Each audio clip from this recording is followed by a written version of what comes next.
fluent and chill. I'm fluent. He's chill. What's up, Jay? How you doing, man? In effect, man, we got some good stuff today. Absolutely.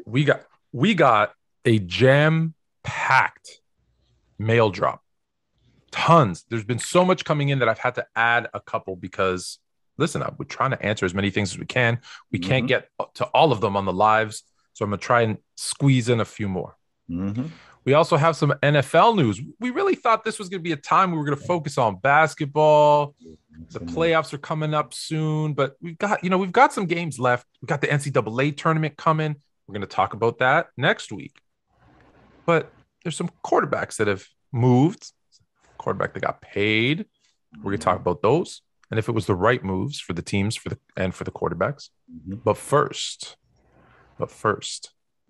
it's part one of a 3-part series where we are taking the NBA. So the NBA came up with a top 75 list. Our friends at ESPN ranked those 75. In fact, 76, I guess, technically. And we're going to draft 3 teams.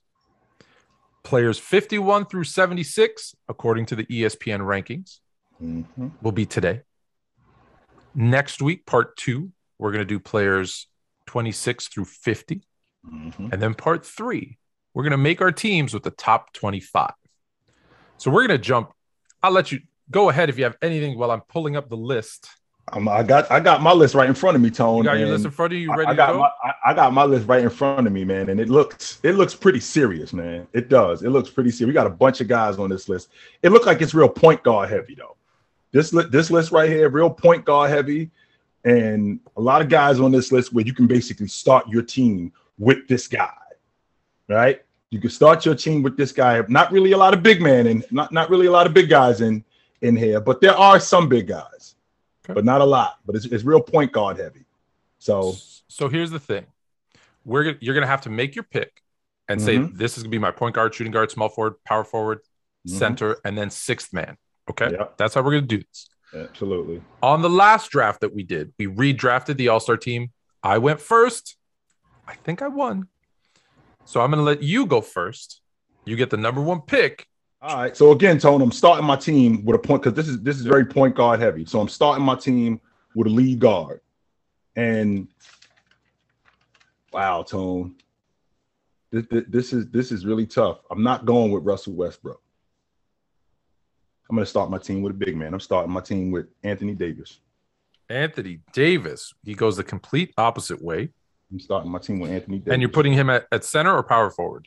I'm putting Anthony Davis at the 4 spot. At the 4 spot, okay. Excuse me. I was gonna say because if you put him at the 5, he's gonna get mad at you. Yeah, he's not gonna play. He doesn't like that. He doesn't like that. All right. I'm gonna put him at the 5. I'm looking at this team. And I'm looking at this list. Excuse me. And I agree with you. There's a lot of guards. There's a lot of scoring. Yes. Very few big men and very little defense. I'm gonna build my team. I'm gonna start with what there's the least of in this draft, and I'm gonna take the best person. The best big with the best defense. I'm going to start my team around him because everything else, then I can pick the best offensive player because I know I got an anchor on D, and I'm taking the crazy one. I'm taking Dennis Rodman as my 4. Dennis to start. Dennis to start. All right. I like Dennis to start. He's number 1, 2 all time, and it depends on who you ask defensively. I'm starting with some defense. Well, what I'm going to do is I'm going to move over to the 5 spot. And my man played the 4, but he was just as effective at the 5. But I'm going to leave him at the 4, so I'm going to I'll leave him at the 4. But my 5 is going to be Robert Parish. I knew you were doing that. I knew you were doing that. He was almost going to be my number 1 because I'm like, there's not a lot of centers out there. All right, let's see. All right, so I've got my defender. Now I want to get someone who can score, but also, I'm gonna. You know what? I'm gonna stick with my guy. Got a scorer. One of the best most underrated scorers, maybe. He was on my Showtime Lakers.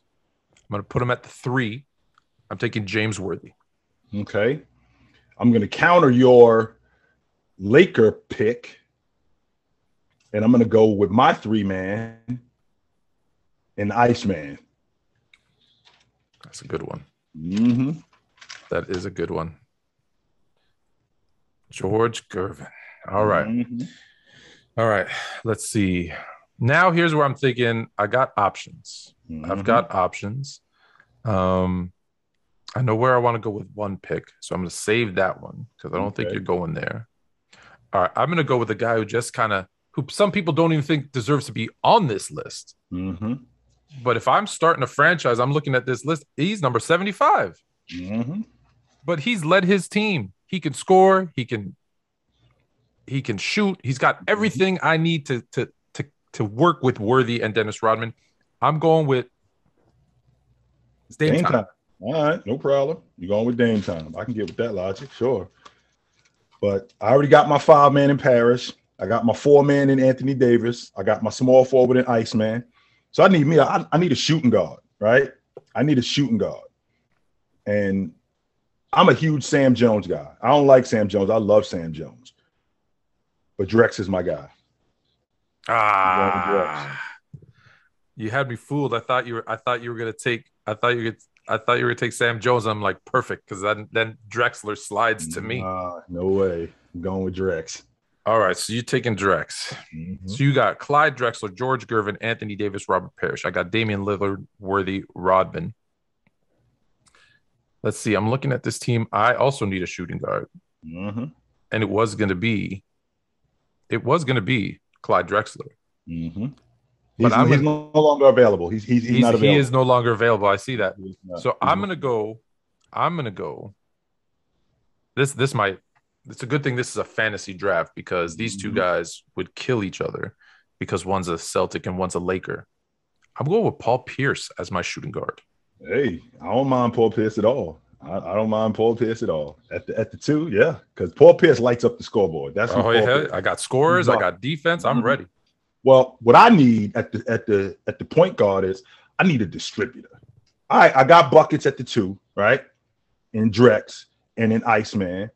I got my dirty work 4-man who's a defender who can score, and I got my buckets on the box in Robert Parish, right? So now I need a distributor. And I need a playmaker. And the guy that I'm going with that is a guy who didn't not only led the league in scoring because he can give me scoring too, but he can also distribute because he led the league in assists too, and that's Tiny Archibald. That's a good pick. Tiny Archibald. All right. So I got a center left. I got a 6th man. Mm-hmm. Well, you already got your center. I doubt that you're going to take my center. So I'm going to look at a 6th man. So when I look at who's left, we've got names like Reggie Miller, Pete Maravich, Earl Monroe, Willis Reed. It's actually a pretty stack. Elvin Hayes. Yeah. Sam Jones is still out there. Mm-hmm. Paul Arzine led the league in scoring twice. He only played 10 seasons and he missed 2 to serve in the military, was an All-NBA or every year. Yes, sir. We got Russell Westbrook. Mm-hmm. But I'm going to go with, because I want scoring. I want more scoring off my bench. Mm-hmm. And off this list, there's one guy who's just a bucket. And that's my main man, Carmelo Anthony as my 6th man. All right. I can get with Carmelo. All right. What you know me, Tone. You know how I feel about the big guy. And not only how I feel about the big guy, how we got muscle in the middle and we got dirty work guys. We're not going to lose when you got dirty work guys and you got some muscle in the middle. So my first guy off the bench is going to be Elvin Hayes. That was going to be my guy. I didn't think you were going to pick him. Mm-hmm. Elvin Hayes. Yes, sir. Right. So now I'm looking at this list and I need a big. And I was eyeing this guy. Elvin Hayes was going to be my guy. However, it's another center. Mm-hmm. Another center that people don't talk enough about. And I know he played a long time ago, but just remember, my team has Damian Lillard, Paul Pierce, James Worthy, Dennis Rodman, and Carmelo Anthony. Mm-hmm. So we're going to bring in as our big man, Dolph Shays. All right. I can definitely dig Dolph Shays. Sure. No doubt about that. So here we go. So here's the lineups, and we're going to ask our people to vote. So, OG, Chilltown 32. He's got Tiny Archibald at the point, Clyde Drexler at the 2, George Iceman Gervin at the 3, Anthony Day-to-Day Davis as his power forward, Robert the Chief Parish at center, and Elvin Hayes coming off the bench as his sixth man.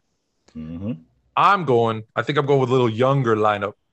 I'm going with Damian Lillard at the point, Paul Pierce at the 2, James Worthy at the 3, Dennis the Menace Rodman at my 4, Dolph Shays at my man in the middle, and off the bench, Carmelo Anthony.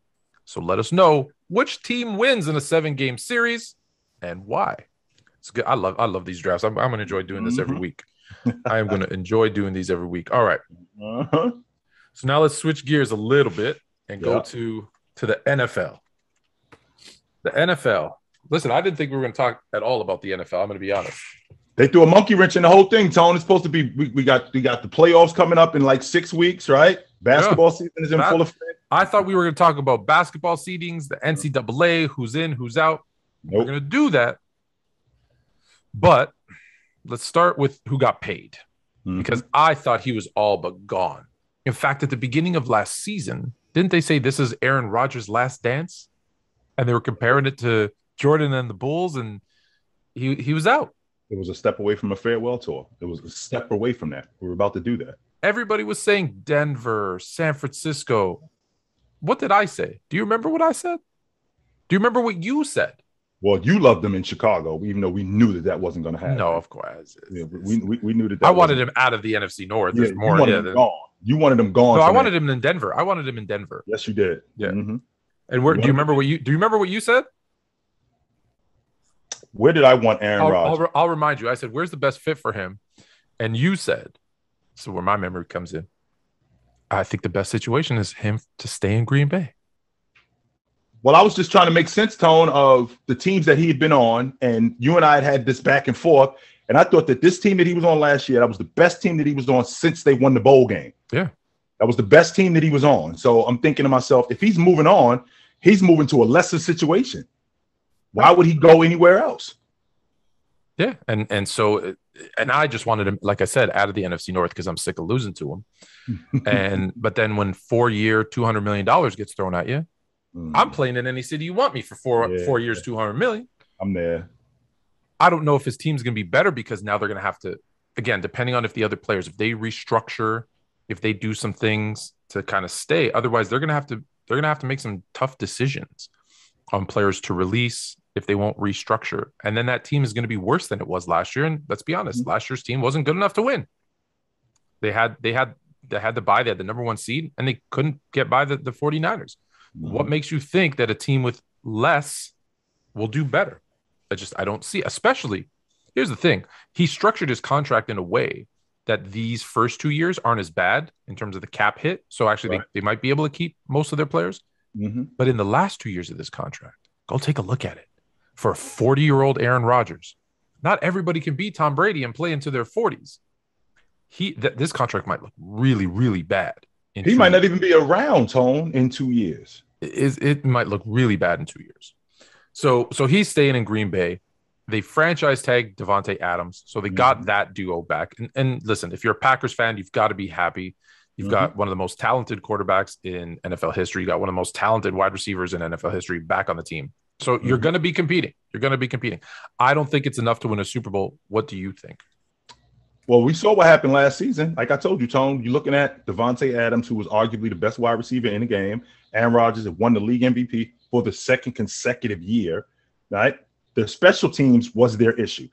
What you saw in that NFC divisional game against the 49ers, that was just the aberration of what was going on with them. They were in the bottom half of the league in special teams. With special teams, they were one of the worst special teams in the league. So their offense was never the problem, right? We saw, with the exception of that first, I think it was the first game of the season when they played against New Orleans, when they only scored 11 points, when everybody was thinking, "What's going on in Green Bay?" No, that was an anomaly. We all knew that. Well, we all didn't know that, but we assumed, yeah. That became clear really quick that this isn't really who the Green Bay Packers are. But when I think about what they have offensively, when I think about what they have defensively, I don't think that they're that far away. It's just that every team, Tone, has an Achilles heel. And Aaron Rodgers, for him, it's the 49ers. I'll give you an example really quick, Tone. When in the 2012, 2013 season with the 49ers, when I found out that the Giants weren't in the playoffs, I said, my Niners, we're going to the Super Bowl because we don't have to play them. I don't know what it is about the Giants, but I knew. I said, we don't have to play the Giants. So anybody else, Atlanta, Green Bay, all of those other teams in the NFC, we can beat them no matter what they had. Well, it's the same idea with Aaron Rodgers. If he could have avoided the 49ers, that's just his Achilles heel. I think that they've got a really good shot. And again, Tone, I think that this team that he was on is the most talented team that he's been on since they won the bowl game in January 2011. I don't remember him being on a more talented team. Now, the problem is, and I wanted to bring this to your attention really quick, that there has not been a guy, not including quarterbacks, there has not been a player who has taken up more than 20% of the salary of the team and won the bowl game. So what I put out to everybody was, tell me a top 5 paid quarterback who's won a Super Bowl. And there hasn't been one. Mm-hmm. We couldn't find one. Now, maybe you can, if people, go back, we had 3 people looking, couldn't find it. Mm-hmm. So maybe you find 1 or 2, but in 100 years, okay, if you find 1 or 2, that's clearly the exception to the rule. However, I will give Aaron Rodgers this, and I agree with you. Listen, as a Bears fan, I wanted him out of the NFC North. As a football kind of analyst, I'm like, the best place for him to be is to stay in Green Bay, because here's the other thing. The NFC has only gotten weaker, right? You now have Russell Wilson in the AFC, and we're going to talk about that in a second. So what are you worried about in the NFC West? No offense to your 49ers, but it looks like Trey Lance is going to start. So we don't know what we're going to get out of him, right? It could be really good. It could be really bad. We don't know. There seems to be issues in Arizona with Kyler Murray. I think he's going to stay, but clearly he's not happy. He wants to get paid. So there's some question marks there. We saw how they performed in the playoffs. The Rams aren't going to be, I don't think the Rams are going to be better, right? Von Miller's kind of already hinting that maybe he wants to go back to Denver. So it's coming off a Super Bowl. It's hard to repeat. So I'm still worried about them. Don't get me wrong. Now Seattle, they got a load. We're going to talk, like I said, we're going to talk about that in a second. But Seattle, I'm not really necessarily worried about Seattle. If I look at my own division, I love the Bears, but new coach, young quarterback. We don't know what they are. Minnesota, new coach, underperforming team. Okay, so now Dalvin Cook might be on the table. We're hearing to get traded. Detroit's Detroit, so I'm not worried about the NFC North. The South, I don't think the only starting quarterback that we know is Matt Ryan on the Falcons. That's it. Tampa Bay doesn't have a starting quarterback. The Saints don't have a starting quarterback. Now, those things might change, but as of right now, I'm not worried about the NFC South. The NFC East, well, is Dallas going to win that division again? We don't know. No one's won the NFC division, the NFC twice 2 years in a row since 2004. So do the Commanders now step up? Because we're talking about that in a minute. I'm not really. Am I worried about Philadelphia, Dallas, or the Giants? Right. Heck, the Giants are talking about bringing in Mitch Trubisky. So I'm not necessarily worried about the Giants. The NFC is wide open. So even though I don't think the Packers got better, maybe they didn't have to get better. They didn't get worse neither. So and here's why the NFC got worse. So that brings us to the next guy. Can you believe what Seattle got for Russell Wilson? And do you still have that orange crush? Oh, it's even bigger now. It's bigger now. Oh my God. It's even bigger now. But with that all being said, you know how you and I just got finished talking about Aaron. Where did you want Aaron Rodgers, Tom? Denver. And more than anything, where did you want Aaron Rodgers? Oh, out of the NFC. You wanted him gone. Get your things and go. Can you just go? I don't care where you end up. Oh, that's why you're happy. Absolutely. Russell Wilson is gone. I just want you to know, Tone, in the 14 games that he's played in his career against the 49ers, we've only beaten him twice. He is actually the boogeyman of the NFC West for us. It's similar. The Bears with Aaron Rodgers. I think we've only beaten him twice, maybe. Yeah. We've only beaten him twice. So when I found out that he was getting traded to Denver, I was like, yes, Get Aaron Rodgers out. I mean, get Russell Wilson out of here. That is great news for us. Absolutely. The problem that I'm having, Tone, you just mentioned it. Trey Lance may be starting. I'm inclined to keep Jimmy G, and the reason why I'm inclined to keep Jimmy G, number one, Trey Lance, I don't think he's ready. Yeah. However, he's going to get reps. Why is he going to get reps? Because we know that Jimmy G is going to get banged up at some point. So he's going to get reps. So as opposed to just throwing him out there full time and having him as a starter on a team that's awesome, we can get him in there and get him the reps that he needs. So when it's actually time for him to be that guy, he's ready, as opposed to just giving him all the work right now. I'm not ready to move off Jimmy G just yet, simply because I don't think Trey Lance is ready. But back to Russell Wilson, you give up 2 1s, 2 2s, a 5, Jake Lock, and 2 other players. Just so you know, that the Jake Lock and the other 2 players. Drew Lock and 2 players. Tone, just so you know, that's a bucket of extra crispy and a 6-pack. I think Noah Fant is a serviceable tight end. I think he's a good tight end. I think that thing, though. Understand what Seattle is doing, Tone. They starting over. Yeah, they rebuild it. They just released Bobby Wagner. So with Russell Wilson getting traded and them releasing Bobby Wagner, those 2 guys were the only 2 guys left from that championship team that won it in 2014. Yeah, there's officially nobody on the Legion of Boom. They're all gone, and everybody else is gone. So it's obvious that they're starting over. So the picks are the most important thing. So in addition to what Seattle already has in terms of picks, we get 2 more 1s, and we get 2 more 2s, and we get another 5, right? So they've clearly started this thing over. Now, what Denver is doing is exactly what the Rams are doing. We need a quarterback. We pushing all of our chips to the front of the table because we don't think we're that far away. Yep. We are a quarterback away from having a legitimate chance at winning this thing. And we've already heard Von Miller. Tone, I would love for Von Miller to head back to Denver because I don't think he wanted to leave in the first place. I don't. No, I don't think so. I don't think so. I think they were in a position where it's just like, hey, we need some picks. Yeah. And they moved him for a couple of picks, and hey, they they knew they weren't going anywhere without a quarterback. Mm-hmm. No offense to Teddy Bridgewater and to Drew Lock, but I think the trade that they made, I think that was the offer they offered Green Bay. And when Green Bay said no, they went, okay, who's next? Russell Wilson. Because I think I think it's a little much for Russell Wilson. Although don't get me wrong, he's a great quarterback. He's not the same as Aaron Rodgers, though. I think they just shifted the exact same deal. Packers said no, we're re-signing him. Okay, next. I think that's what they said no to that. I won't believe that. If that deal was on the table and Green Bay said no to that, that's nuts to me. I'm pretty sure. Well, part of that might be Aaron Rodgers wanted to stay. I don't know. But could you imagine if Green Bay did that deal and they move on and bring in Drew Lock and Jordan Love as their quarterbacks? Yeah. Well, it's obvious that you took Jordan Love. I think that everybody likes Jordan Love. They just didn't like him in round 1. I think that's the problem. Fair enough. I think they didn't like him in round 1.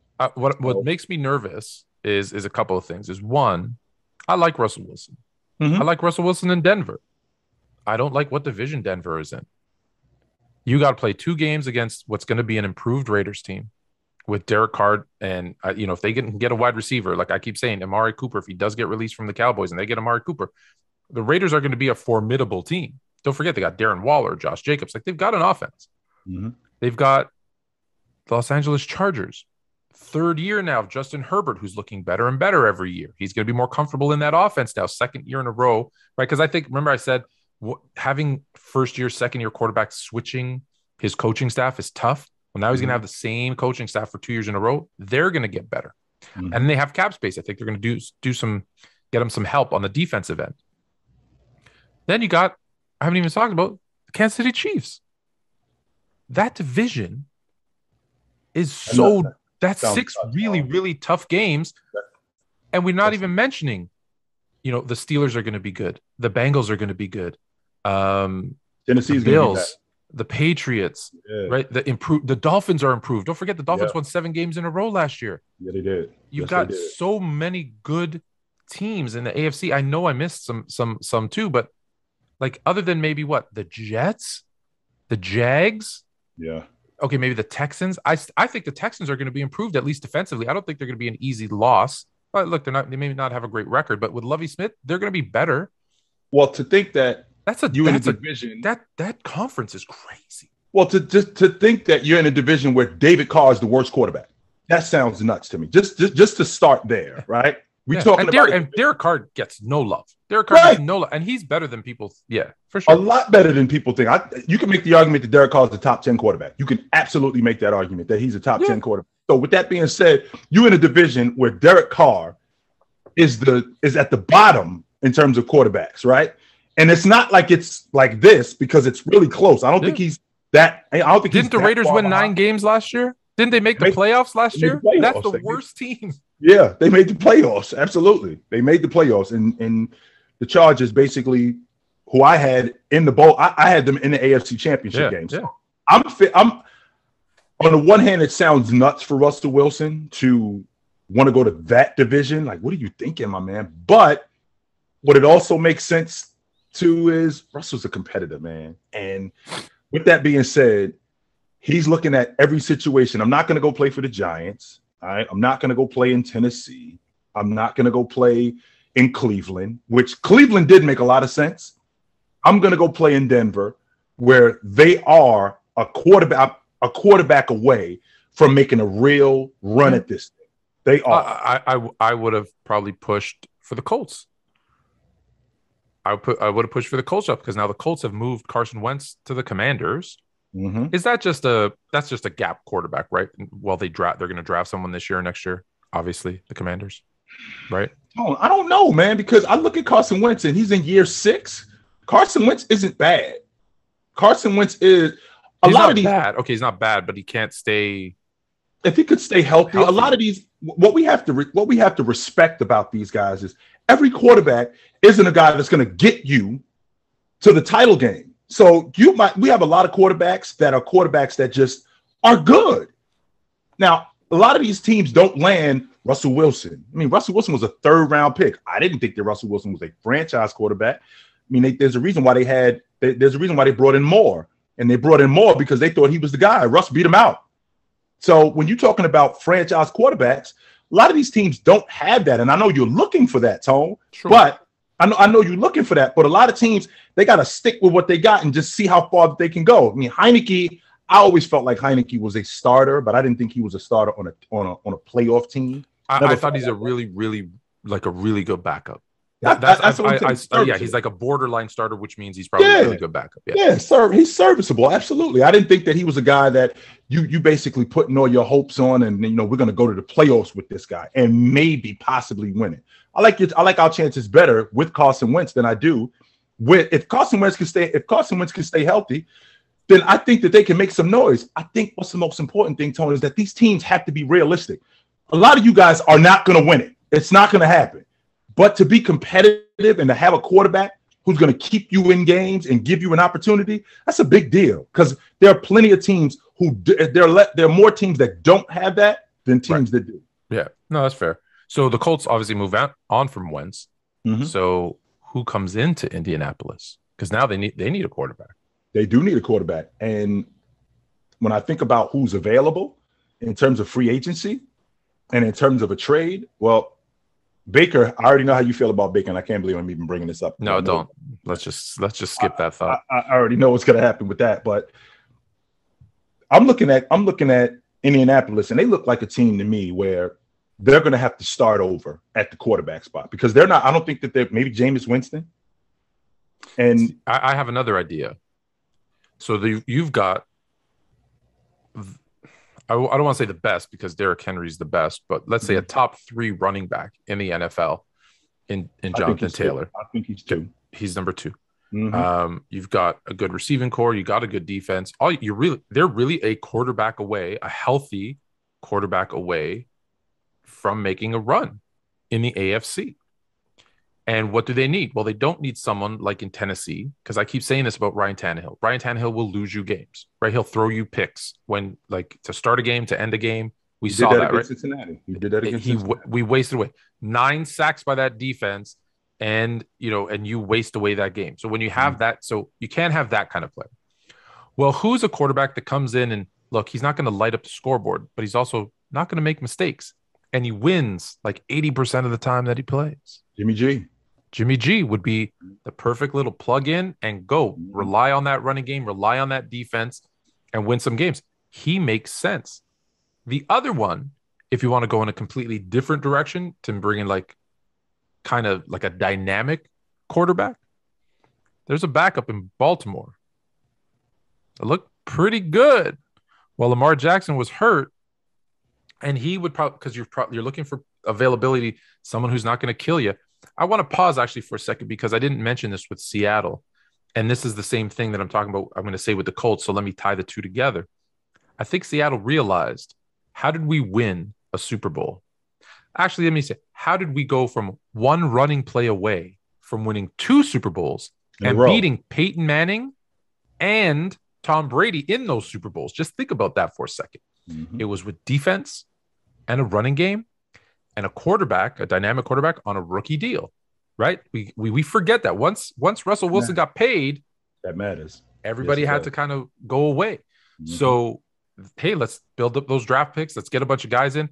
Let's build up that defense. Let's find a running game, and let's find kind of that work. Well, that's what I think the Colts can do, is now they can focus that money that they spent on Carson Wentz. Let's focus it on that defense. We've got the running game already. We bring in a guy like Tyler Huntley, who's on that rookie deal. It's not going to cost us too much money. That's how we can make a run. So I kind of like that one too, because Jimmy might be a little too. I don't know what the finances are, but it might be a little bit high. So I like him there as well. Now, again, Tone, when I look at Indianapolis, I like that, but I like Jimmy G more in Tennessee. I love him. Okay. I love him in Tennessee. I see those two teams very similar. Yeah. Right. Great running games, good defense, well coached. It's just they need that stability at quarterback. I'd much rather have him stay with the 49ers simply because I know for sure. Yeah. I'm still trying to develop Trey Lance, but if he was going to get moved and there was a great place for him, I love him. Tennessee just makes a lot of sense. Yeah, I'm with you. Makes sense. Absolutely. Do you think any other big name quarterbacks are on the move? Yeah. I've mentioned this to you before, Tone, and I stand on it. If I'm the Pittsburgh Steelers, I'm not talking to nobody else but the Houston Texans. What is it going to take to get Deshaun Watson in a Pittsburgh Steelers uniform? What is it going to take? Let me know. I'm all ears.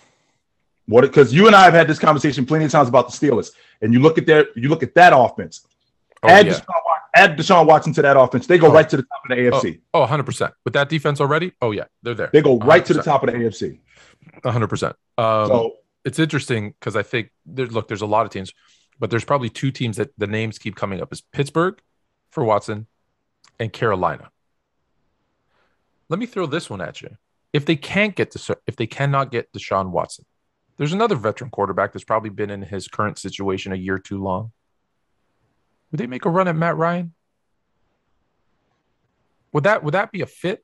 Matty Ice on that Pittsburgh Steelers team? You know, the problem with Matty Ice, Tony, I'm trying to think of.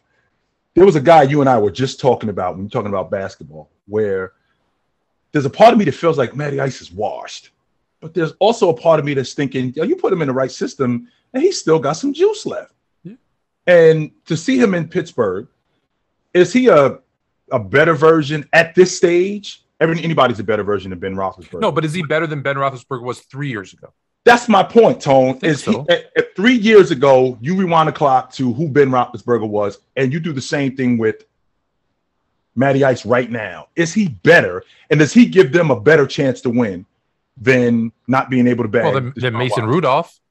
He does give them a better chance than Mason Rudolph. Than Dwayne Haskins. Yes, he's significantly better than those 2 guys. So that's what I'm saying. If you can't get Watson or something, right? Maybe and I don't know if you can get him away from Atlanta. But that's where I would look. Is there's a team that should be rebuilding? Calvin Ridley's now suspended for the season. Like, there's not what is Atlanta?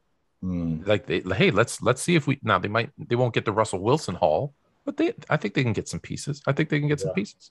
All right, a lot more moves, and we'll talk about them as they come up. And the draft is going to come up.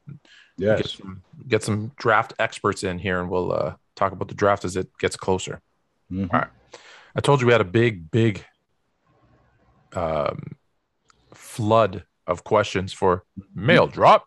So let's get to mail drop. All right, we're starting with number 1. Here we go.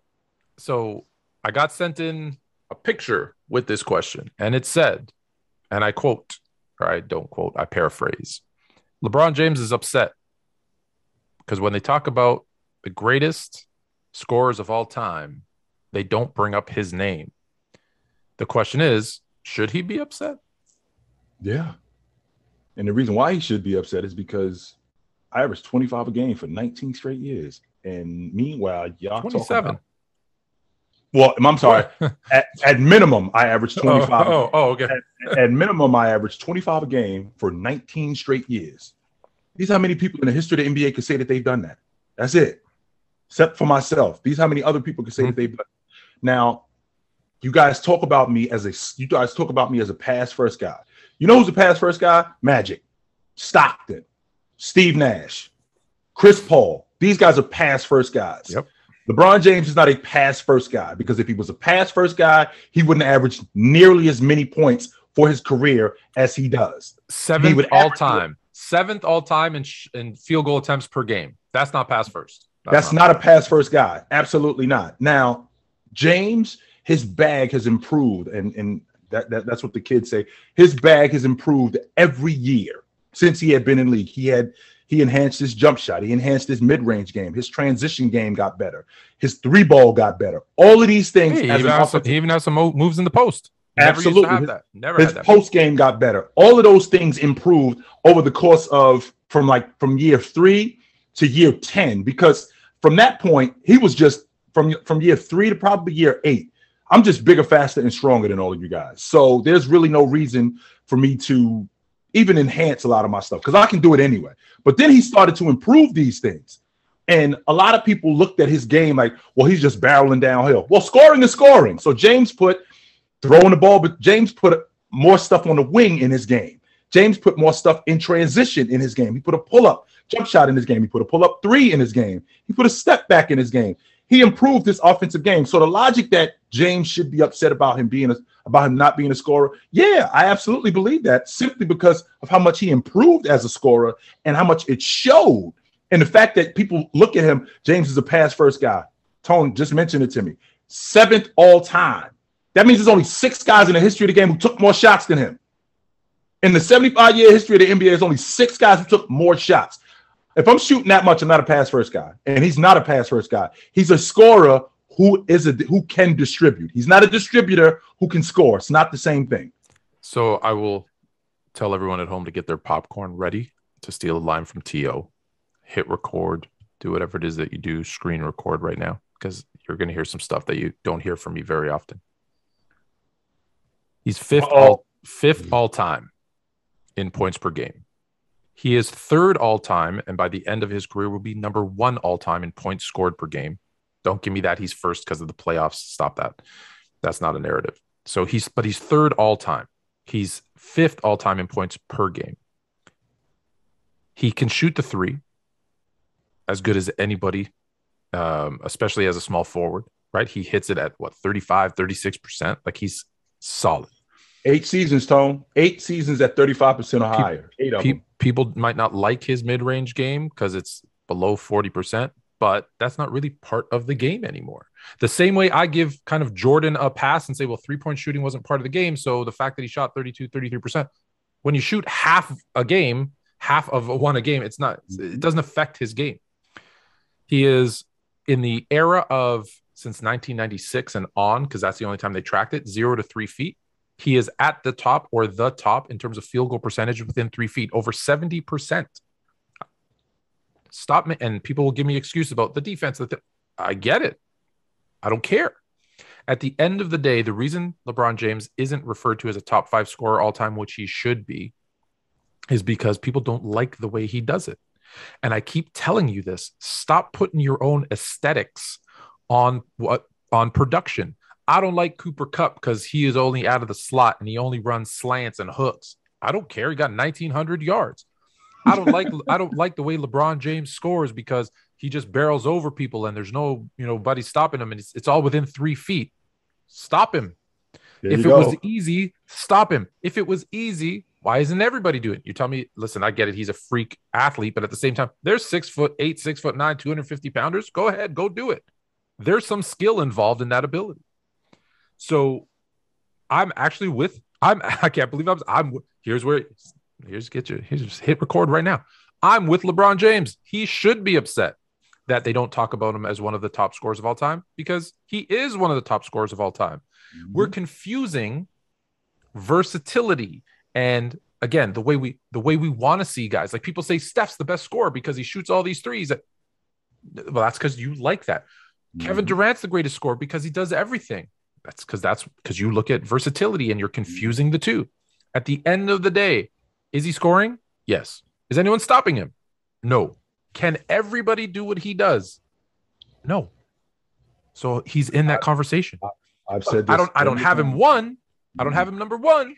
I don't. But he has to be in that conversation. Yes, he does. Right? Because consistency. We talked about this with Kevin Durant last week.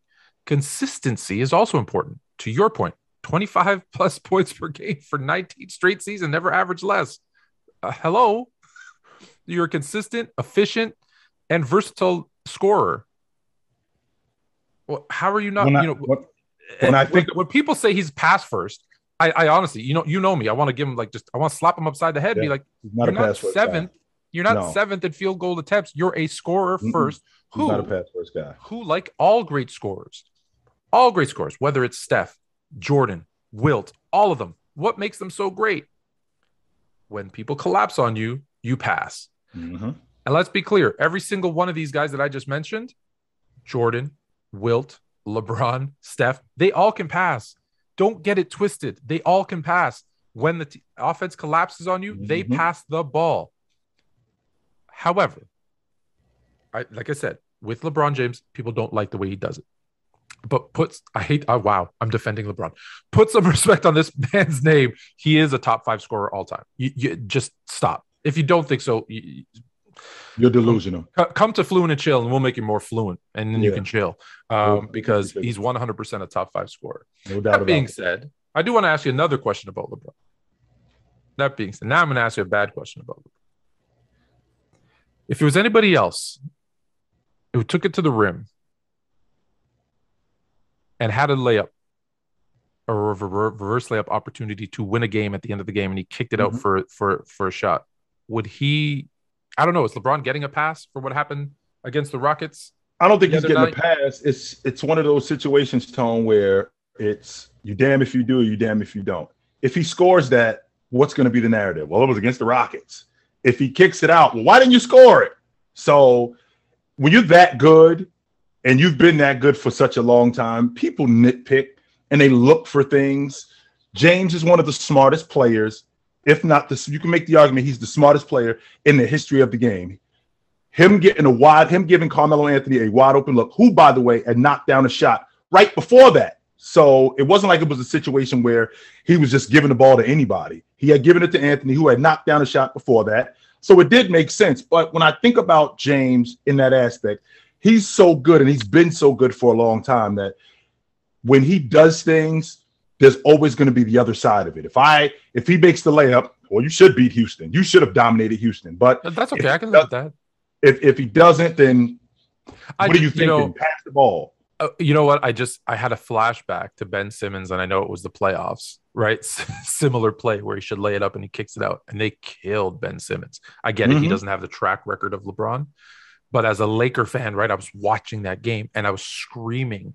I'm like, lay it up, and he kicks it up. I'm like, and I knew Melo was going to miss. I don't know why I knew Melo was going to miss. I just knew Melo was going to miss. Tone, if you ask me, it looked like it almost looked like he lost his way. Like he didn't know he was that close. He didn't know exactly where he was. Yeah. Yes, and he just saw Carmelo Anthony and got it to him. Because I'm pretty confident that if he would have known, I think he felt he was under the basket, and he's like, well, I can't make this. Let me kick it out to a wide open guy. I get it. It's, if he makes the shot, everyone says, see, he makes the right play at the right time. Carmelo misses, and it's bad. But yeah, so it's I see it coming today where people are going to be on him about it. So I figured, of course, I figured we should put it out there. All right, this is a college basketball question. Is NCAA basketball still any good because of all the one and dones? It's still relevant. It is, but it's becoming less of that simply because of guys being one and done. But I will tell you this, Tone, now that we have guys being paid You know, guys may stick around a little bit longer. Mhm. And the college game. See, remember, Tone, when you and I were coming up, we grew up with Leitner. So we knew Leitner was going to be at Duke for 4 years. We knew that Derek Coleman was going to be at Syracuse for 4 years. We knew that these guys, so we watched them grow. And it was exciting to watch college basketball. Wait till next year. Syracuse is going to be so much better. Wait till next year. North Carolina. Yeah, this guy's coming back. That guy's coming back. This guy's coming back. And they're going to get better. Now, we don't have that because these guys play one season and they're gone, right? So we don't really have these kids don't have anybody to grow up with and to root for. So they don't really watch college basketball. When you and I were coming up was king, Tone. Oh, yeah. I wasn't thinking about playing in the NBA when I was 16. I was thinking about playing D1, baby. D1, right. baby. Yeah. I want to play against North Carolina. I want to play against Duke. I'm not playing the NBA. That's so far away. I want to play Division I basketball. I want to be like Pearl Washington. I want to be like these guys. But when I look at how college basketball and the landscape of it, the fact that they're paying these guys, that helps, and that may bring guys more. That may bring guys in more to stay a little bit longer, and some incentive for these kids. Listen, I've long time said this, and I know it's not a popular take. However, it is my take, and I will stick to it. One, between like AAU, overseas, the G League, there's so many opportunities now for players to go out and play and get paid. And this was before the NIL, and I was like, college basketball is just in trouble because one and done, come in, come out. I think they need to do now. And now I'm going to relate this to the real world. Not that the sports isn't real world, but in the real world, go look at some job applications and you will see there are companies that say you have to have a minimum of a bachelor's degree or a master's degree or something to get this job.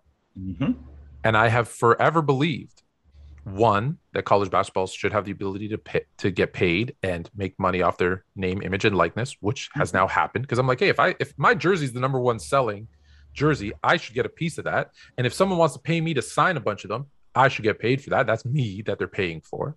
So that's what they've done. So I'm very happy about that. But I've said the NBA should have a requirement that you need to have either 2 years of college or, like right now it's 1 year, but 2 years of college or degree. Honestly, let me just say my full take. I'm backpedaling. So let me just give you the full take. Give it to me, Tom. My full take was you need to have a degree. You need to have a degree to make it to the NBA. You need to have a 4-year degree in something to make it to be allowed into the NBA. Part of that there has to be some kind of financial money management courses in that curriculum, mandatory. With this exception, you can ask for an exception based on your skill and ability if you want to come straight out of high school or come out early. Because here was the problem. You remember when the high school guys started coming out and everyone wants to talk about Kobe, Moses Malone, KG. Those are the exceptions. Look how many guys came out of high school that didn't make it. We never talk about those. The guys that were second round picks, guys that didn't get drafted at all. And now they had an agent and they're done. And we never hear about them again. And they've ruined their lives. The NBA teams would have had to vote to make that exception, like a committee or whatever. Hey, this kid's not good enough. Nope. Sorry. He has to go to school, or they can kind of help. I feel like they need something, and maybe 4 years is too much. Maybe it's that's what I was getting to. Maybe it's a 2-year associate degree as a minimum. That's what I was getting to. Some minimum, I think. That right there. That's exactly. I don't know if I agree with the 4 years, but at 18 years old, I can go into the service. At 18 years old, I'm moving to California and I'm chasing my dream to be a rock star. At 18 years old, I can get a job. So I shouldn't be. And I think, but you know what you can't do at 18 years old? You can't become the CEO of a major company, of $1 billion company. Well, you have to have some education for that. Right. And I do. And with that being said, I don't think that we should be limiting these kids, right? And the reason why I don't think we should be limiting them, and I think that's gonna get lifted in the next collective bargaining agreement. I think this one and done thing is gonna go, and I think they're gonna allow, because I think it hurts college basketball and it hurts the NBA too. Yeah, because these when you do the one and done, you're playing that year, you're just going through the motions, and all you want to do is get into the NBA. And here's the thing: what was so great about the NBA back kind of 80s and 90s is guys played 2, 3, sometimes 4 years, and they came into the NBA more polished, more ready. This is the pros. We want you at your best. We use Luka Doncic as the example, right? He played professional in Europe. He learned his craft, came to the NBA. Boom, he's on. well, that's the kind of basketball I want to watch. I don't want to watch a kid who's learning. That's what you Right. have college for. Well, the same idea, Tone, with the NFL. You have to play. You have to be 3 years removed from high school. That's the way that works. Exactly. No matter what you do, you have to be 3 years removed from high school in order to play. I was thinking about the 1993. I was watching not too long ago, Tone, the Eastern Conference Championship between the Knicks and the Bulls in 1993. And one thing that I noticed about that series was no kids out there. Those was all men. Those were all adult men. I saw men out there. I didn't see any kids. One of the best series that I've ever seen, and those were men. And that's what the NBA was about back then. And I'll tell you this, Tone, a lot of these teams, they'd much rather for these kids to go to school and develop. 100%. And it's fun. You know, you say men, and people say, it's tougher in the 90s. Well, it was tougher because as you get older, you get bigger, stronger. You know, my dad would always tell me it's man strength. I'm like, what's man strength? My dad's little. My dad's like 5'5", 5'6". Mm-hmm. I'm 6'3" right now, 260. But even back then, I was like 220. Mm-hmm. And my dad's 5'5", like a $150 soaking wet, right? Mm-hmm. But when my man grabbed me by my arm and lift me up, I'm like, how the hell did you do that? He's like, that's dad strength. I'm like, that's okay, exactly there's this streak, right? And anyone who has an older dad, you guys know this, is like, you're so little. How are you picking me up at 90 years old? And so when we say it was tougher is because their bodies were more mature. Mm-hmm. There's exceptions, right? Like LeBron would have gotten an exception. Dude, you're ready. Come on in, right? Bryant, like there's certain, but there's other guys. There's Zion Williamson. These guys, I look at those guys and I'm like, yo, you don't need school. But then there's certain guys, Tone, that do. Yeah. That need to go to school. Yeah. And like, for example, Bronny James, I think he needs to go to school. He's not ready. Right. Yeah, he can't come. LeBron James's kid, he needs to go to school. No doubt about that. Is he going to be a pro? I think so, but he needs to go to school. Okay. So NCAA basketball, is it still good? Yes, it's absolutely still good. Mm-hmm. And I think if players stay a little bit longer, it'd be even better. But we're still going to talk about it. We're still going to watch it. It's still exciting basketball. So, and hey, for both of us who played NCAA basketball, we both love NCAA basketball. Mm-hmm. All right, this one, you're not. I know you're not going to know a little bit about this one, but I'm gonna. What's the story with Dab the Cow? Dab the Cow. In one of my lives, I do this. Occasionally I do Fluent from the Farm. So my daughter, she goes horseback riding. I got an hour and a half to kill. So I, walk around with the horses in the summer. Right now I sit in my car and I let you see the horses trample around in the snow. And we talk sports while I chill out, Fluent at the farm. One of them, it came up, and I'm gonna post it up here when you'll see it. And asked, and I mentioned Dab the Cow. And so that's where this question comes from, Dab the Cow. So let me tell you the story about Dab the Cow. Mm-hmm. So my brother, as you may or may not know, primarily works for ESPN, but he also works for like TSN, which is like kind of the Canadian version of ESPN. He works for the PGA Tour. He works for the tennis, whatever association that is. He does the Olympics every year. Probably saw, posted some videos about Beijing. Mm-hmm. So he is traveling all over the world, covering all kinds of sporting events all the time. And because of that, obviously, he's away from his family. So his young daughter, my niece, says, Daddy, like, I feel like we're not, I don't see you very much. And, what is something that we can do to like kind of stay closer together? And he said, well, how about this? Why don't you pick out one of your favorite little toys and I will take it everywhere I go with me. And I will take a picture and it's like, you're going to be there with me. Mm-hmm. So she picked out this little toy cow and she said, this is Dab the Cow. And he said, are you sure that's the name you want to give it? And he's like, yep. Like, is it a boy? Is it a girl? She goes, it doesn't matter. It's just Dab the Cow. Right. And he's like, okay. So he takes Dab the Cow and he puts it like, it's been on like he's at the Super Bowl. Dab the Cow is at the Super Bowl. He's at the NCAA tournament, which he does. He's at the Stanley Cup.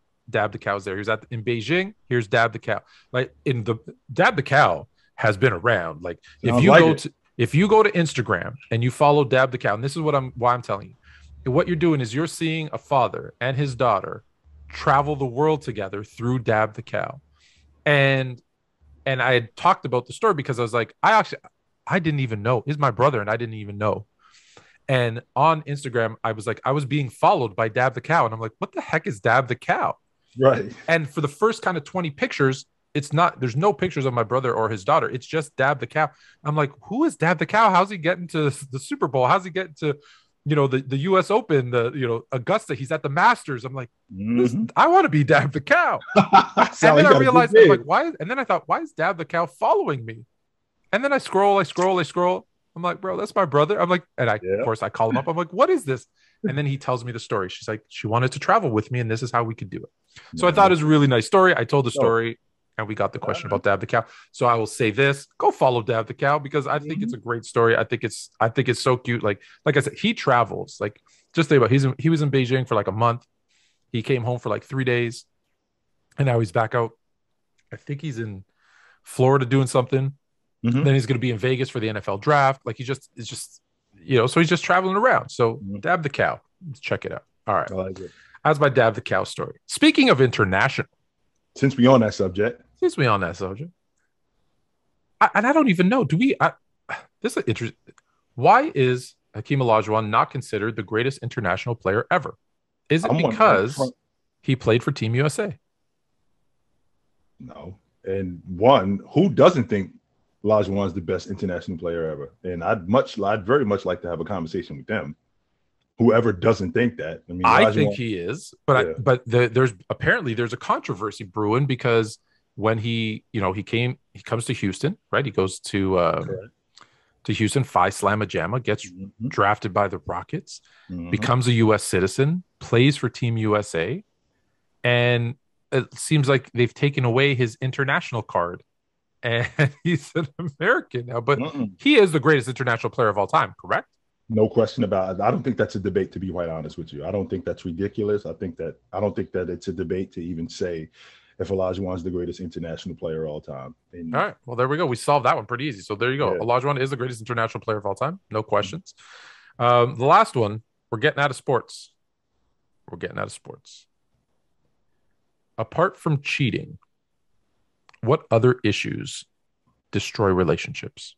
Physical abuse and mental abuse, more than anything.